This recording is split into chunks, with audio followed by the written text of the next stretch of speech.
Good afternoon, everyone. My name is Humera Osman. I'm the VP of Research and Public Policy at Muscular Dystrophy Canada. Welcome to another Let's Talk NMD webinar. And this is one, and I'm not sure if I shared even with you, Dr. Frost, this is one that we often get questions about in our research hotline. So our research hotline is an opportunity for Canadians who are affected by neuromuscular conditions or who have family members to reach out with any question they have on their condition or the condition they're being worked up for. And a question we often get is, I believe I am a carrier of the DMD or Becker muscular dystrophy gene, and I want to know more. What are standards of care? What are considerations I should have when managing my own health? And so with that, we're really grateful that we have Dr. Patrick Frost. He is a clinician scientist at the University of Manitoba in Canada, whose clinical practice includes a wide range of general and metabolic genetics, with a particular focus on neuromuscular and neurodegenerative diseases. Dr. Frost's research is directed at the identification of novel disease genes and finding ways to better utilize next-generation sequencing in clinical practice. I should mention before passing it over to you, Dr. Frost, that today's webinar is available in English and in French. On your screen, participants, you'll be able to see a globe icon. It says interpretation. When you click on that icon, you can select the English or the French channel to listen to the language of your preference. Over to you. So I'm Dr. Frost. I'm a medical geneticist in Winnipeg. And as Omer said, I mainly do neurogenetics essentially in my clinical practice, although I see kids, adults, quite a wide array of things. I'm not necessarily involved directly in a lot of neuromuscular therapy. I'm aware of what's going on, but I usually have my neurologist or physiatrist colleagues that are doing that, with the exception of maybe Pompe disease. So if you have any questions that are specific to therapy, I will try my best, but there may be some gaps. So I'm going to talk today about dystrophinopathy specifically in females. And as we found out, that apparently is a hot topic in the on the line that they have there. So before I get into that, I just want to do a territory acknowledgement. So I currently live and work on the lands of the Anishinaabe, Cree, Oji-Cree, Dakota, Dene peoples in the national homeland of the Red River Métis Nation. Treaty 1 territory, I'm sure wherever you are in Canada, you're probably some other treaty or some other original lands. So at the University of Manitoba, anyway, we try and respect these treaties and we acknowledge the harms and mistakes in the past and dedicate ourselves to moving forward in collaboration and reconciliation. I don't have any conflicts of interest to declare. I'm primarily a clinician, although I do research, although usually not sponsored by any funding agencies outside of CHR and other ones like that, and MDC occasionally. So my objective today, I changed some of the questions that were asked of me into objectives so that we have something to work towards.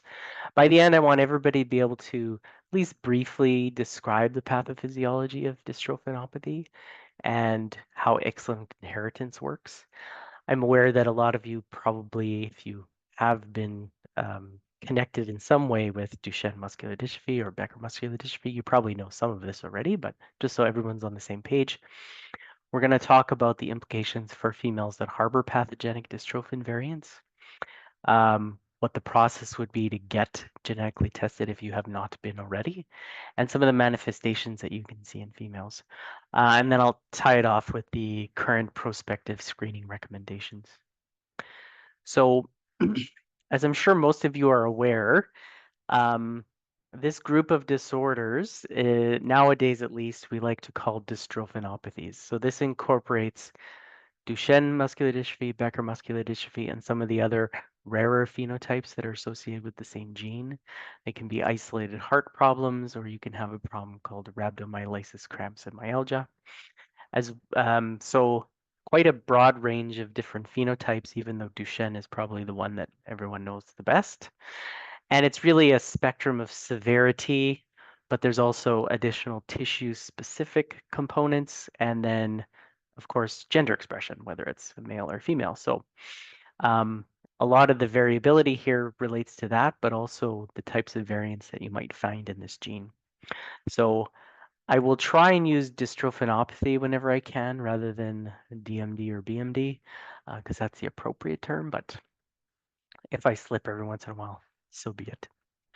Um, Now, I think most of you are aware that the most prominent symptom with dystrophinopathies are progressive proximal weakness.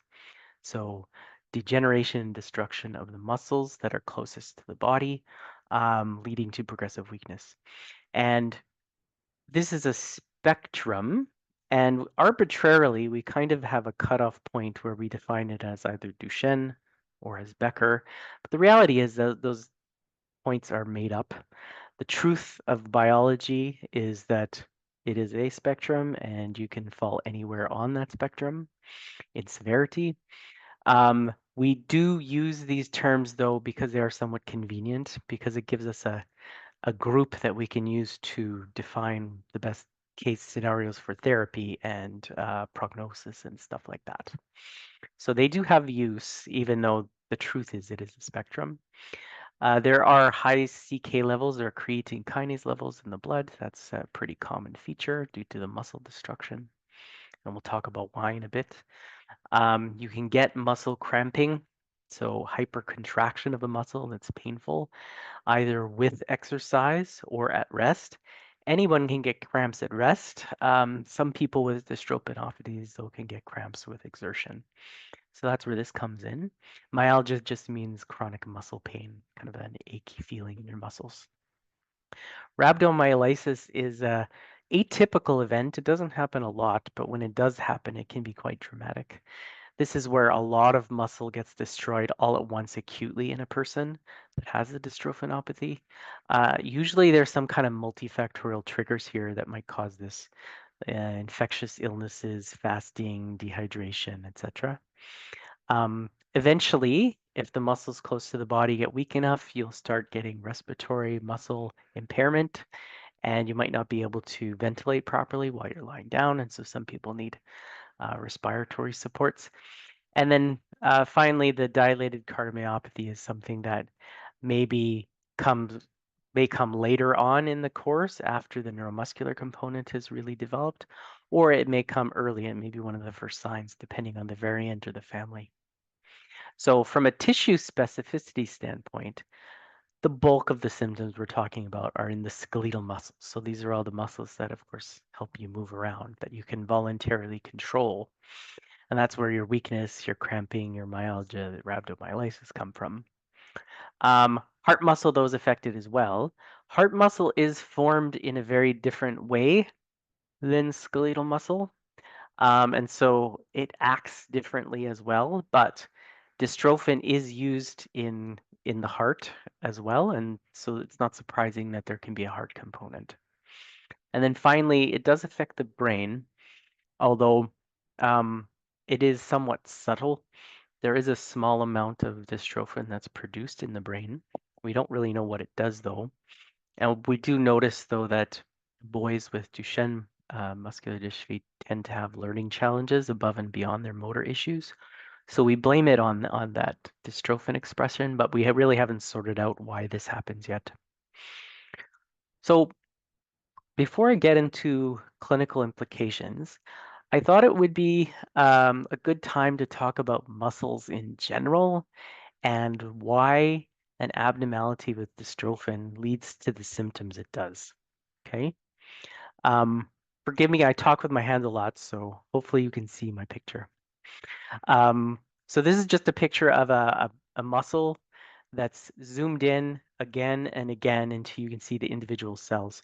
So you can see a muscle is kind of like a bundle of fibers that gets smaller and smaller as you zoom in to the point where you see this single cell, which is like a tube. It kind of attaches from one end on the tendon here to the other end on the tendon here. So the single cell is quite large. And if you think about most tissues in your body, cells are usually like some sort of globular squarish shape. They're delineated by a membrane on the outside, and inside is a single nucleus that has all the instructions to make that cell function and work. And in any given tissue, all those building blocks are put together to make some kind of structure that does something. Muscles are a little bit different because what ends up happening there is a whole bunch of individual precursor muscle cells fuse together to make this big long tube. So instead of just having one nucleus, there's many all along. There can be hundreds. And because it's this long tube, it's big enough you could actually see it. If you could tease off one cell, it's long enough that you could actually probably see it. Um, Now, the reason this happens is because inside this muscle cell, in the core of it, is a bunch of fibrils, interdigitating fibrils. That's what it's showing here, that at rest are kind of like this. And then whenever you contract, a nerve signal comes in, it goes like this and contracts, and then it releases. And it just does that repetitively. And that's where you get your movements from for your skeletal muscle. The problem with that is if you think about it, it can cause a lot of wear and tear having such a range of motion in contraction. So the membrane of the cell, this is it's like a sheath along the outside of that tube. Every time you contract, there's the potential for that sheath along the outside to buckle and rip or tear. Okay. Um, it's our membranes aren't like spandex, and instead they're a little bit more like cotton, so that they don't have as much stretch or yield, and so they'll buckle a bit when you contract. Now, uh, as a result, there's a number of mechanisms to try and keep that membrane still or not move as much so it doesn't rip, because of course, if it did, that can cause ongoing issues with um, muscle function, which is what's happening with the dystrophy. So this is just a zoomed in picture of a bunch of genes that can cause muscular dystrophy. This is the muscle cell membrane here, and just that sheath on the outside of the tube. And this little rod-shaped thing is dystrophin. It's not so little, it's actually quite large. Um, and what it does is it kind of acts as a linchpin, and it connects the internal structure of the muscle, which is kind of like a web-like network, almost like a skeleton that kind of holds everything together and holds all the contractile pieces in place. And one end it's attached to the inside, and then the other end attaches to a bunch of these proteins in the muscle cell membrane, which then in turn bind to the extracellular matrix. And the extracellular matrix is just the connective tissue that's sitting outside the cell that kind of provides structure to the parts that aren't organs. And by having this tight connection between the inside and the outside of the cell all along, what's happening is every time you contract, it's trying to hold it in place so that things don't buckle and rip. So if dystrophin is missing, or to be honest, any one of these proteins is missing, what ends up happening is that muscle cell membrane becomes unstable and it does buckle and it does rip. Every time you have some degree of contraction taking place, you get ongoing damage all the time because it's not stable anymore. Now, that obviously eventually can lead to muscle cell death because all the bad stuff from outside the muscle is coming in, and that kind of induces a cascade of death. And you can lose those muscle cells. There are repair mechanisms in muscle, a few of them. I won't get into all the details, but uh, eventually what ends up happening is you rip it just from chronic wear and tear during the day, and then your body can kind of repair it. Eventually, though, you run out of repair capacity at a certain point, which is why a lot of dystrophies, there's a lag time where you're not really showing any symptoms, but you might have a high CK because all the stuff from inside the muscle is leaking out from the chronic damage. And eventually you run out of repair capacity, and then you start getting weakness. Okay. So that's a simplistic view of how dystrophies occur, but it's convenient to think of it that way. So we have this instability, ongoing damage just from everyday activity, and you eventually run out of the ability to repair it or replace it. A very similar thing happens in the heart, but because the heart is structured differently and it doesn't have these long, really unstable myotubes or muscle cells. Um, the process that occurs in the heart is a much slower. There's less contraction. It's a very um, confined thing that happens the same every single heartbeat. And so you can get ongoing damage, but it tends to be a lot slower or not present at all, which is why it varies whether you get the heart component or not. On the downside, though, with the heart, you don't have as much ability to repair. So once you do have damage, you can't really do much about it other than support things medically. And we'll talk about that a little bit later. I already said we don't really know why there's a brain component here, other than the fact that dystrophin is produced in the brain for some reason. So before we get into inheritance pattern, you need to know a little bit about how sex is determined in humans. So for those of you who aren't aware, females have two X chromosomes and males have an X and a Y. And what I usually tell my patients is the X has a lot of stuff on it and it does a lot of things. There's over 1,000 genes on the X chromosome, uh, having to do with all kinds of stuff, your immune system, your musculoskeletal system, obviously, because Duchenne is on here, and many, many other things. And the Y chromosome doesn't really have much on it at all. It has a few instructions on how to make a boy, and that's about it. Uh, it can induce testicle formation. It can cause those testicles to produce the right hormones. And it has some genes on there that help you make sperm when you're an adult. And that's it. Nothing else is on there. So as a result, males will have only one copy of all the genes on the X chromosome, whereas females will have two.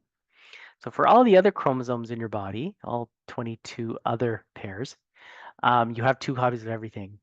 So the X chromosome is the only one where some people only have one copy, and that would be males.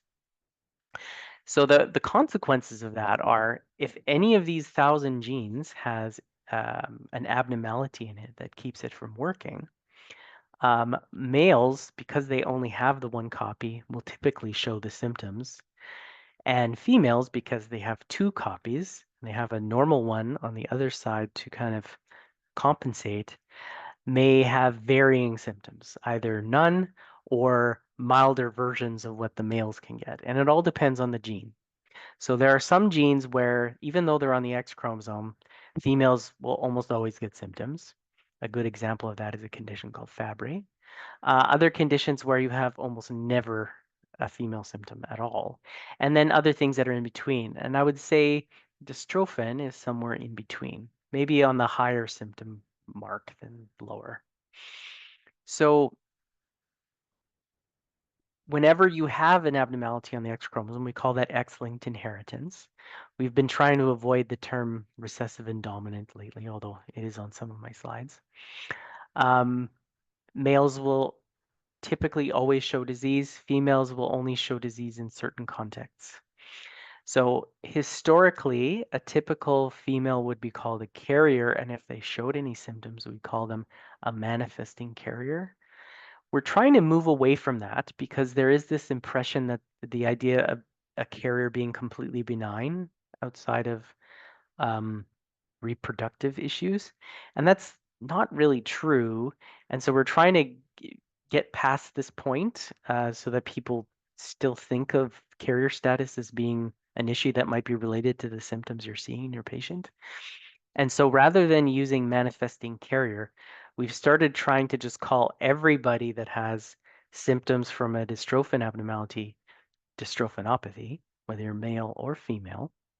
You might use another term like Becker or Duchenne if it's convenient from a therapeutic and prognostic standpoint, and that only the asymptomatic females be called carriers. Old habits die hard though, so I don't know whether those changes will actually take hold, but that's kind of the idea at the moment. There are some exceptions to this where the disease is as bad in females as it is in males, but those are usually due to a number of rare genetic mechanisms that I won't really get into. But whenever I see a very severe female with dystrophinopathy, I'm usually looking for an additional genetic problem that's exacerbating things. So I'm showing some pictures of cats because I think it's conceptually very useful when you're talking about X chromosomes in females to think of a calico cat. So I told you that males only have one copy of all the X chromosome genes. Girls have two. So clearly girls don't need those two. Um, in fact, if they were to express all of their genes from both of their X chromosomes, it would actually cause problems. So intentionally, females will shut down one of their X chromosomes randomly in each cell so that only one of them is working. And it's just random which one it picks, the cell. That's what happens in cats as well. But in cats, they have some coat color genes on their X chromosomes. And so there are genes that encode orange color and black or dark gray color. And if you have a calico female, they usually have one copy of each of those colors, and you can actually visually see which of their X chromosomes is on in each cell type, which is why you get patches of black and patches of orange. Um, the same exact thing is happening in a human female. It's just there's no visual representation of it. You can't see it. If I was to be able to zoom in, though, I could tell, like, oh, in this skin cell, X chromosome number 1 is on, whereas in this skin cell, X chromosome number 2 is on. Okay? So if I show you some muscle biopsy slides, we can kind of see that in real life. So these are microscopic slides from muscle. This is what normal muscle looks like on cross section. They're nice little pink fibers that are kind of hexagonal or blocky shapes, relatively equal in size. And the purple things are the nuclei that are crowding around the outside. And this is what it looks like once you've had some pre-existing disease for a while and you've had some muscle destruction. It gets replaced with a bunch of scar and fat, and there's very little nice muscle anymore. Okay, that's just standard microscopy. But if we take a type of microscopy called immunohistochemistry, what it does there is we light up the dystrophin protein. I don't know why the quality of my picture is so poor, but it was nicer on my screen. But you can basically say what I was trying to show you. Each of the muscle cells here is outlined in a nice dark brown color. And that tells you dystrophin is present and it's right underneath the membrane, as you'd expect based on the picture I showed you. Whereas if you look in somebody who has a dystrophinopathy, so this is a male, you really can't see any dystrophin at all.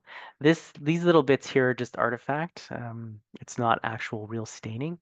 The real staining is a lot more sharp and dark. And if you look at a female who has symptoms, the only reason she had a muscle biopsy, this woman, was because she had symptoms. You can see kind of a patchwork, just like the cat, where some of the muscle fibers actually produce the dystrophin and some do not.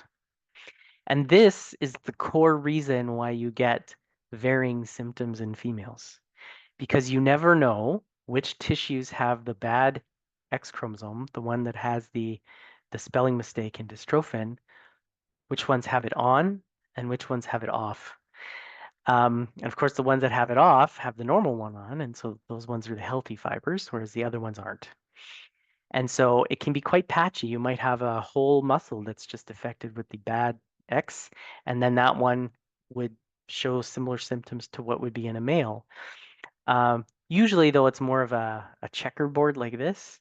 And so most of the time, all the normal muscle in there compensates, which is why most carrier females don't have any symptoms. Um, from an inheritance standpoint, I just thought I'd briefly remind people what X-linked inheritance looks like.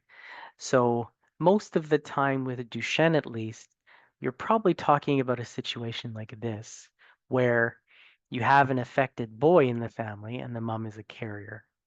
So whenever that occurs, you have 4 possibilities every time those parents have a baby. They can either give the normal Y and the normal X and have an unaffected son, the affected X and the normal Y, an affected son, bad X, good X, a carrier daughter, and good X, unaffected daughter. Okay, so it's 1 in 4 every time, and that's the most common situation. For a lot of X-linked conditions, though, males reproduce, and certainly with Duchenne, that has been reported a number of times now. So this is more the situation where the dad is affected. What you'll have happen is every time he passes on his X, he'll have a daughter who's a carrier, and every time he passes on his Y, he'll have a son who's unaffected. So affected boys do not have affected sons. That's impossible, but they might have affected grandsons because their carrier daughters might then have sons who are affected. Okay. So if you guys are from families where one of these conditions has been worked up, you might be familiar with this already, but if you present to a family doctor or neurologist or whoever it might be with progressive weakness, one of the things that we'll do is we would try and localize where the weakness is coming from. One thing I didn't mention is often a brain MRI is done. It's not really relevant for our conditions that we're dealing with here, but to rule out other things. We tend to do serum CK levels or creatine kinase levels because if muscle is being destroyed and muscle is the problem, CK tends to go up. We have a technique called an EMG that kind of zaps muscles and tells us if they are normal or abnormal. We can do muscle imaging, which can tell you if there's areas of scar tissue or inflammation, kind of on a global basis, muscle by muscle. That's becoming a lot more popular and very helpful from a diagnostic standpoint. There's muscle biopsies where you either take a needle core of a piece of muscle and look at it under the microscope or do a full surgical piece taken out. And then finally, there's genetic testing. Back when I started as a physician, we used to do a lot more muscle biopsies and CKs and EMGs and stuff, and we were only starting to get into the imaging. Nowadays, I find what's been happening is we do some of these basic things and then we go straight to genetic testing. And it's only if this is inconclusive or there's something about it that needs to be confirmed, do we then go on to do some of these other tests. Once you do find the genetic cause of whatever the condition is that you're investigating, then at-risk family members can be offered that genetic test, usually for either predictive or reproductive purposes. So for dystrophin, that's definitely something we would do and arrange for, and a lot of the females in the family would be the top candidates for testing. So in dystrophin, who do we want to get tested once we find someone as the proband or the person who has symptoms? We basically look at all the female relatives of the affected male with some caveats because it has to make sense from an inheritance standpoint. We would obviously test any females themselves who are having symptoms, even if they didn't have a family history. So if I'm seeing a female with neuromuscular symptoms, because common things are common, one of the first things I want to rule out is carrier status for DMD, even if they don't have anybody in their family that has Duchenne. And I've diagnosed a number of females this way with dystrophinopathy because they were the first one in the family. Or nowadays, we can discover it incidentally because of genetic testing. It was done for other reasons. So a lot of our tests nowadays are really broad and cover a lot of stuff. And so even if you're doing a test for something totally out of left field, some kidney issue or intellectual disability in the family or something like that, we can sometimes pick up carrier status for Duchenne or dystrophin, um, even though there's no family history and there's nobody with symptoms, just incidentally that way. And then it's becoming a lot more popular now for couples before they have babies to get preconception carriers testing. So where they have a genetic test, even though it's not directed by anything going on in their family, where they just look for carrier status for a lot of the most common genetic conditions that are in humans. And they will get a report to see if they're at risk of having a baby with anything. So whether they and their partner match, or if it's an X-linked problem like dystrophin, whether they have a possibility of having a child with a dystrophinopathy. Not as popular in Canada. It's very popular in the US at the moment, especially with those people that have uh, really fancy insurance. But it's becoming more and more common. And I have a feeling at some point in the future, our public payer healthcare system will start covering this kind of testing, but that's another way we can come across carrier status. So let's say I have a boy with dystrophinopathy that's been diagnosed, a typical Duchenne, let's say he's 4 or 5. So that's this little square here. And plus means I found the genetic cause. I know what genetic abnormality in dystrophin is present.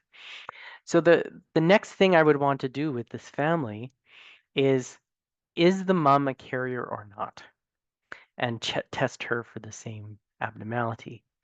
Now, when we do that, 2/3 of mums will be carriers of the same abnormality that their son has. 1/3 will not. And that's because new spelling changes happen, new abnormalities happen in your genes. And that third of the time, it's not passed on. Instead, the genetic spelling mistake occurred in the child who's affected. So they can pass it on, but it wasn't passed on to them. Okay. The reason why it's so high, because usually new variants or new mutations are at a really low rate. We think it's because dystrophin is so big, and there's so much region for it to accumulate spelling mistakes or problems, that's why there's such a big chunk of this that is not inherited. So we would always check for that express reason. Even if we weren't worried about symptoms in a female carrier, we would want to know about reproductive risks. Because if the mom is not a carrier, then the risks to any further children are very low. Whereas if she is a carrier, it's 1 in 4 for an affected boy, 1 in 4 for a carrier female that might have symptoms in the future, versus way less than 1 in 200 if they're not a carrier. So once we know the mom is a carrier, we then go up to her mom usually to see if she's a carrier. And if she is, then we would offer it to any of the siblings.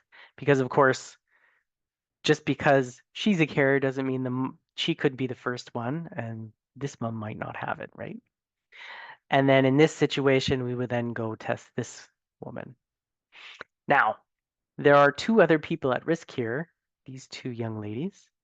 However, our typical practice is to not test for carrier status in young females below the age of majority unless they have some kind of symptom, because none of the things that we prospectively screen for are present at that age.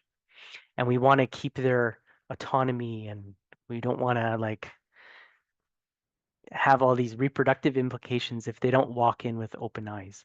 So we'll always recommend testing in the context of a new diagnosis in the family. And what I suggested here is the called cascade testing, where we take from the proband and we move out from there. We'll always recommend in the context of a female that is symptomatic. It's one of the first things on our list to check, even if there's no family history. And then we, as I said, typically avoid it unless the child can provide informed consent. And there's no specific age where that is the case. It's more uh, if I talk to a 13-year-old and it's a very smart 13-year-old that knows what's going on, they can describe to me why they want the test, what the implications of that test are. I have no problems arranging for the test in that 13-year-old. Whereas if I have a 17 or 18-year-old that tells me, well, I'm doing it because my mom said I had to, I will keep talking with them to make sure they know the implications and then they make that decision as an informed process. So it's not about the age, it's more about what they understand and why they're doing it. Although I do have a low barrier given that there are medical implications for this.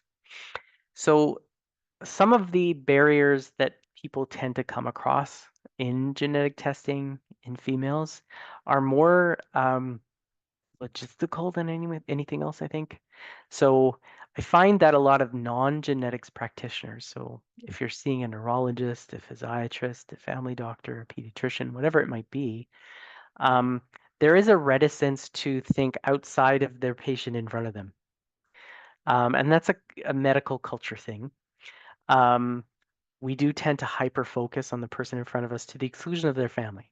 We're maybe the exception for that because we're genetics and of course we care about families, but if you're seeing a pediatrician and they diagnosed your child with Duchenne, they probably will not feel comfortable arranging for genetic testing in adults.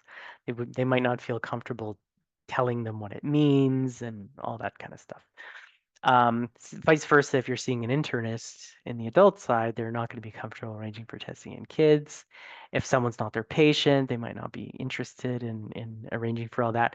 So often what I find a lot of non-genetics providers do is they talk to the family about the patient in front of them and they're like, oh, make sure you get checked at some point or whatever. And then the family's like, well, how do I do that? I don't know how to arrange that.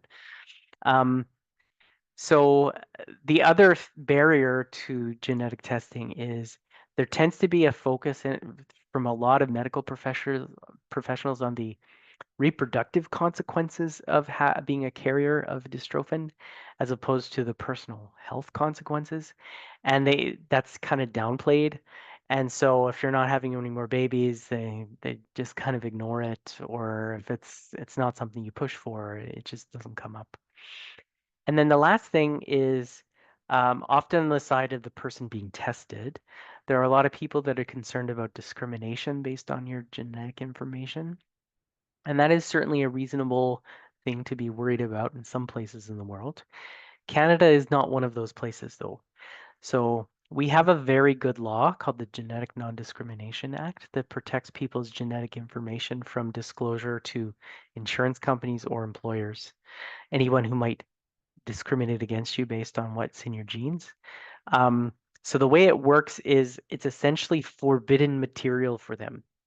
They're not allowed to ask you anything genetic, and if you provide it, even by accident, they are not allowed to use it in any way, and they have to throw it out and pretend they don't know it. Um, so the reason being, they can ask you your current medical issues. Have you had a heart attack? Yes, and you have to say yes if you don't want to commit fraud. However, if um, sorry, I lost my train of thought. Uh, if on the other hand, they ask you what could be in the future, do you have a genetic thing that might cause something in the future? They can't ask that stuff. So that stuff is your own private information.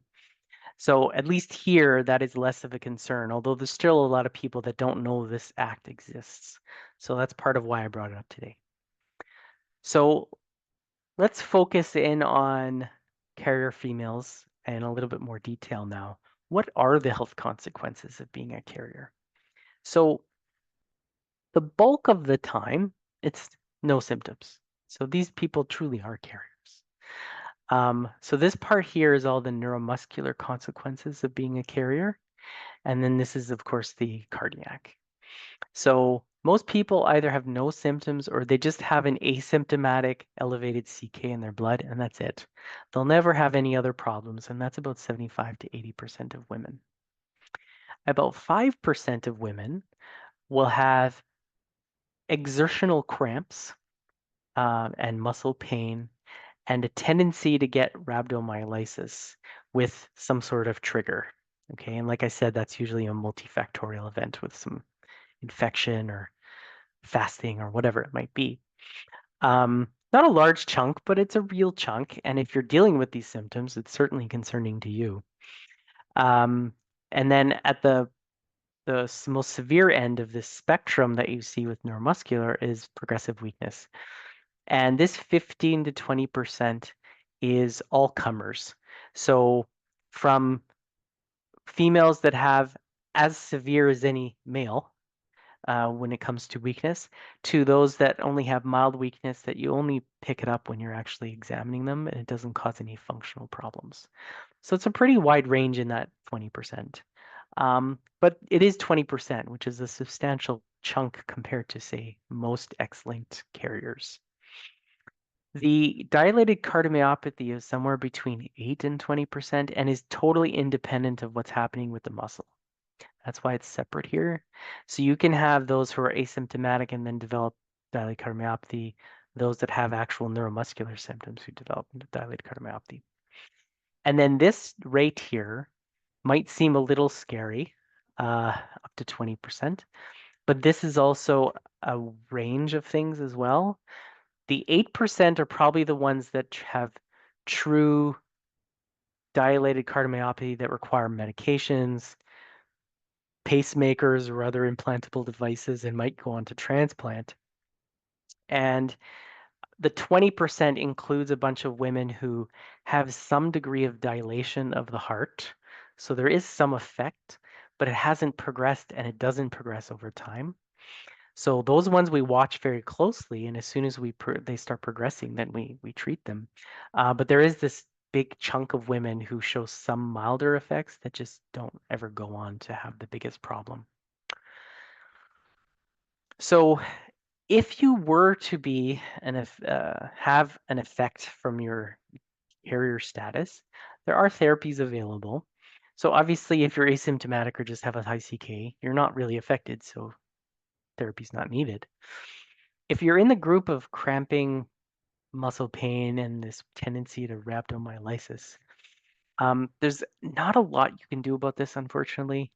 Um, you can avoid extreme exercise because things like um, CrossFit and boot camps and things where you're really extremely exercising, they can be bad for people that have a tendency to muscle breakdown. Um, you can avoid dehydration, avoid really high amounts of caffeine, prolonged fasting, particularly if it's all combined. So fasting and dehydrated, and then you work out, bad combo. Um, and then we typically advise getting the flu shot because influenza really likes affecting muscle. It it will actually grow inside the muscle and induce rhabdomyolysis even in an average person. Never mind somebody who has a dystrophinopathy, whether they're a female carrier or an affected male. It can be quite disastrous to get that event happen. So that's the only thing we can do to really avoid it, other than avoiding people who have influenza. Those who have progressive proximal weakness, it's very similar to any other dystrophy, um, male or female, it doesn't really matter. It's supportive based on symptoms, so it depends on how severe the weakness is. And so you'd be eligible for, potentially AFOs or ambulatory aids or modifications to your house or whatever, just to maintain function. Um, Steroids are a reasonable thing to consider in females with dystrophinopathy as well. There's, of course, the balancing act of the reason steroids work is because you're trying to tamp down the immune response to all that necrotic muscle tissue, because sometimes your immune system can overreact to the muscle dying and it causes more muscle death. So that's the idea behind using steroids and dystrophin in the first place. So if you have significant enough weakness and you're willing to tolerate the side effects of the steroids, that is something you can discuss with your neurologist or physiatrist. And then, of course, any other targeted therapy that a male with your particular variant would be eligible for, a female would be eligible for too. The fact that you're female doesn't really change the calculus there. It's really more what the variant is and how bad are your symptoms as to whether you're eligible for something like that. So your adelarsons and your exon skipping therapies and all those things. If you were to get dilated cardiomyopathy, we don't really have good targeted therapies for this. Instead, it's a little bit more symptomatic. There are heart failure medications that you can take early on in the process that kind of slows it down or halts it. If those aren't working, there's a number of mechanical things that might be needed. So dilated cardiomyopathies have a high tendency for arrhythmia. And so sometimes you need a pacemaker or an implantable cardiac defibrillator or something called a cardiac resynchronization to kind of keep your heart beating properly. And then failing all that, if your disease is progressing past that, heart transplant is the definitive therapy for a dilated cardiomyopathy that's severe. So if you're in one of those situations where you haven't been tested yet, or maybe there's other members in your family that haven't been tested, how do you get tested to know if you're at risk of any of these things and to get the appropriate reproductive counseling and all that stuff? So the good news is genetic testing for dystrophin is extremely widely available. Dystrophin is one of the first major genes that we discovered back in the day when we were trying to discover why genetic diseases occur in the first place. And so it's been around for a long time, and a lot of labs have different ways of testing for it. So there's hundreds of different ways it can be tested for. There's sequencing and other types of targeted assays that are available, and local practice varies on how dystrophin testing is approached. So I'm not going to go into the details there, but from a patient perspective, I would say if you're not being cared for by a physician that's comfortable dealing with this kind of cascade testing, ask for a referral to genetics. It doesn't matter where you live in Canada, there is a genetics unit that covers your area. Even if you live in Baffin Island in Nunavut, you get sent to Ottawa. And if you're in other areas of Nunavut, you get sent to see me. PEI, you get sent to see Nova Scotia. So you might have to travel a little bit, but there's always going to be a genetics unit that you can see for consultation. And if it's not about a physical exam or whatever, a lot of it can be done virtually. So I certainly do a fair number of video or phone appointments with people, especially in a context like this where they don't have symptoms. What I will say though is if you're going to go down this route to try and get a genetics referral for testing and counseling, it's a good idea to have a copy of the genetic report from the person in your family that's affected and that they found the dystrophin problem in. That saves you an appointment basically, and you can get straight to the testing part if you already know what that is. Otherwise, we usually spend some time trying to dig this up and then we see you a second time to arrange for the testing and stuff. We would also help with the ongoing screening as you get older, and we would provide instructions for your primary care provider on what to do going forward. If you're not known to be a carrier but you're symptomatic, whether you think it's dystrophin or not is irrelevant at that point. You're having weakness or you're having cramps or rhabdo or whatever it might be. The best thing to do is actually focus on the symptom and get the appropriate referral for that symptom. So whether through your family doctor, whether it would be neurology, physiatry, or genetics is up to them and their local system or whatever. But if you have a symptom, focus on the symptom. Anybody worth their salt will be checking you for carrier status if it is one that's consistent with being a dystrophin carrier. So this is the last slide. So hopefully I'll have a fair amount of time for questions if any come up. I think there are because I see some messages on there. So the guidelines for prospective screening, when it comes to the neuromuscular symptoms, because there's no period of time during which we can intervene and change anything, from a neuromuscular standpoint, we just watch and wait essentially. So if you have a symptom, bring it up with your physician, whether it's your family doctor or your specialist or whoever you're seeing, and they will try and determine, can we blame this on the carrier status or not? And if not, we need to do more work to figure out why this is happening. So I think that's a reasonable approach most of the time because the vast majority of women don't have symptoms like this. But the thing that all female carriers should be getting is cardiac screening. You don't need symptoms for this. In fact, if you have symptoms already from this, it's probably too late to do anything about it. You're probably already on the downslope and getting to the point where you might need a transplant or something. So you definitely don't want to wait until you're symptomatic. The good news is, though, you usually have a lot of time period to pick it up early because these things do not happen fast in your heart. Okay, so as long as you look, you know if it's there or not, that's the safe thing. So what we recommend is echocardiography, that's an ultrasound of your heart, and an ECG. Those are the pads that they put on to measure the electricity. Once at around 18 or so, this is not a firm number or anything, either at diagnosis or once you're an adult. And that's your baseline, okay? And then we recommend repeating this every 5 years or so.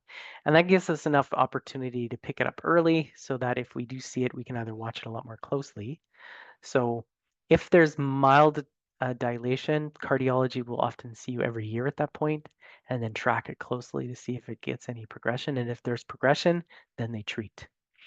And if you go your whole life and it doesn't progress, you probably After a few years, they'll bump you back up to once every 5 years again. But that's kind of the process. So if you're struggling in any way at the point of getting tested, really the key is to get tested and then have buy-in from your primary care physician about this. And I do find that it is often up to you to point it out because family doctors don't often keep track. And it was like, oh yeah, you had your echo 5 years ago, I'll arrange for it. You have to be the one usually to be like, I think it's been 5 years. Can I have one? Okay, so I will leave it there for questions. Um, That's great because there's a number of questions that have come through. Quite a few questions, and I know you addressed this already, but perhaps it could be something that you can clarify, which is to say that if someone, a few people are saying they are not carriers, so they do not have a dystrophinopathy, but they are females and they have Duchenne muscular dystrophy. I know you mentioned to us today as being ultra rare. Can you elaborate on that? so what I would say is if you've been diagnosed with a dystrophinopathy, because I would use that term rather than Duchenne and Becker, because we're trying to move away from that, because it really is a spectrum. Um, you're in this category where you have progressive proximal weakness, right? The 15 to 20% that has weakness of some sort. Like I said, it can be mild or it can be severe enough that it's the same as any boy that has a dystrophinopathy, okay? The ones that tend to have the worst weakness, though, are those that for some reason the X chromosome is being pushed to only be active on the bad copy and all the good copies are shut off. So there's a bunch of rare reasons why that might occur. So for instance, some females have a condition called Turner syndrome where they're missing one of their X chromosomes. So they only have one just like any male. And so obviously if you had Turner syndrome and the dystrophin variant, you could have both conditions at the same time. If you have certain chromosomal abnormalities where one X has been busted and is attached to another chromosome, like chromosome 10 or something like that, that forces that chromosome to always be on and you shut off the other X chromosomes by itself. So that's another reason why a female might have full X-linked conditions. There's a few other reasons as well. Or you might not have any chromosomal abnormality and you're just on the most severe end of this. And by chance, a lot of your muscle just happens to be these blank ones without the dystrophin on it, just through random patchy disease. My neighbor is one such person. um, I saw her clinically, so I know her case very well, and I see her every day, and she's got pretty bad weakness at the moment. Another question is someone sharing their story, and I think connected to that is how sensitive the carrier testing is. So the story is that her mother was not a carrier. So they said her brother had was a spontaneous new mutation that resulted in DMD, but then both her sister and herself have boys with DMD as her brother. So how sensitive is the testing around carrier testing? I'm assuming the variant was found in you and your child, um, because I think I know what's going on here. Um, it's not about the sensitivity of the test. The sensitivity comes more in when you're diagnosing the first patient, okay? Because sometimes you can miss dystrophin problems because some of the tests that we use don't pick up every type of variant. So there's rare variants that are in introns or areas that we don't tend to look at. And there's been a number of research studies that have actually been sponsored by MDC, where they try and find those hidden variants in those families where we know they have to have Duchenne, and yet we've never found the genetic change. And there's been some successes there.